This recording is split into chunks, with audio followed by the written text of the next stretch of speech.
This is Bible Talk Radio with your host, Jason Dunn. Welcome to That's the Word, your favorite source for all things biblical. Today's topic is the history of hymns.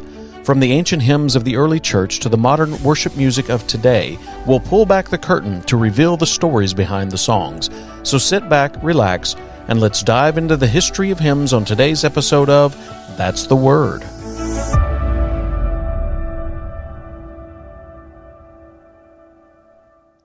The young people of today are utterly dissolute and disorderly, fumed grumpy old Martin Luther in the 16th century.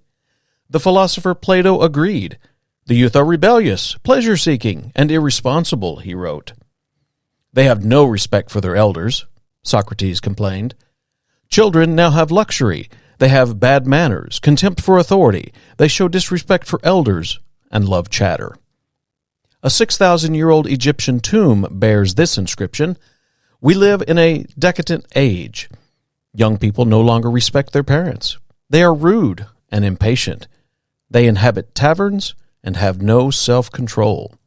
The next time you think the modern generation is going from bad to worse, remember that God always has a rich handful of teenage heroes ready to change the world. In Bible times, we read of Joseph the Dreamer, Daniel in Babylon, David the Giant Killer, and the Virgin Mary. In 1864, we have William Ralph Featherston, who wrote today's hymn of deep devotion at age 16. Featherston was born July 23, 1846, in Montreal. He died in the same city 26 years later. It seems likely that William wrote today's hymn as a poem celebrating his conversion to Christ. Reportedly, he sent it to an aunt living in California, and somehow it was published as an anonymous hymn in a British hymnal in 1864. Little else is known about the origin of the hymn or its author, but that's all right.